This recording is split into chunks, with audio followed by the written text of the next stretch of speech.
বন্ধুরা, আসসালামু আলাইকুম। এবার একটি রাস্তার দৃশ্য ভিডিও করতেছি, আপনারা দেখতে থাকুন।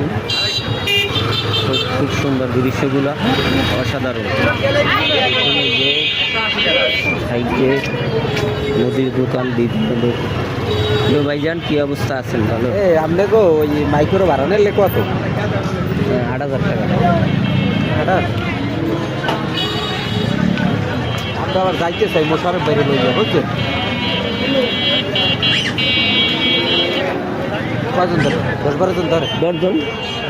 10 জন গেলে রিল্যাক্সে যাইতে পারবেন। আপনি কয় ঘন্টা লাগে? আমরা তো আউরে গেছিলেন না? 2 জায়গায় গেছেন না, পাগলা মসজিদ আর হাওর। জায়গা কয়টা? 2টা। এখন যেরকম কোন 2 জায়গায় গেছে, হাতে বুঝে 5-6 জায়গা আছে, গেছেন 2 জায়গায়। আর তাই যাই যাও না, জায়গার অভাব আছে ওদিকে। যাবো এখন যাইয়ে মজা পাইবেন, বিল পাইবেন। হুক না দেখি ভাই ভালো, আবার পানি হুড়ি গেলে কেটা শীতকালে আর তো খালি মরুভূমির মতো। বান্ধের মাথায় কিন্তু মাথায় গেলেন। হ্যাঁ, তো ওখানে আবার ট্রলারে যাওয়া লাগবে। হ্যাঁ, ট্রলারে রাস্তা নাই তো। মাঝখানে যে রাস্তাটা দেখছে, রাস্তা কি যাওয়া যায় না? না, এই রাস্তায় গাড়ি নিয়ে যেতে পারবেন না,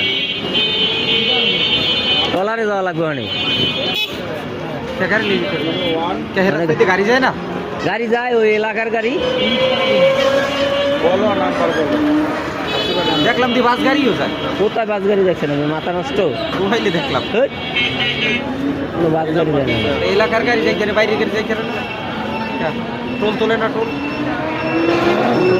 ব্রিজ নাই তো, এখানে যাওয়ার মতন কোনো ব্রিজ নাই। ট্রলার আমার জানা মতে যে পুরা হাওরের মাঝখান দিয়ে বাঁধে বড় রাস্তা করছে। হাওরের মাঝখান যে রাস্তাটা, ওখানে যাওয়ার নৌকা ট্রলার ছাড়া কোনো এখন পর্যন্ত লাইন হয় না। হইবে, সময় লাগবে আরো, মানে কাজ চলতে আছে, এখনো কাজ শেষ হয় না। আব্দুল হামিদ। হ্যাঁ, ট্রলারে যাওয়া লাগবে। ট্রলারে এখন ভাড়া কম নিব। আমরা 1500 টাকা দিয়ে গেছিলাম ওপার আপ ডাউন। ঘুরে টুরে আবার আইসি 1500 টাকা। আর সিজনে গেলে অনেক বেশি নেয়।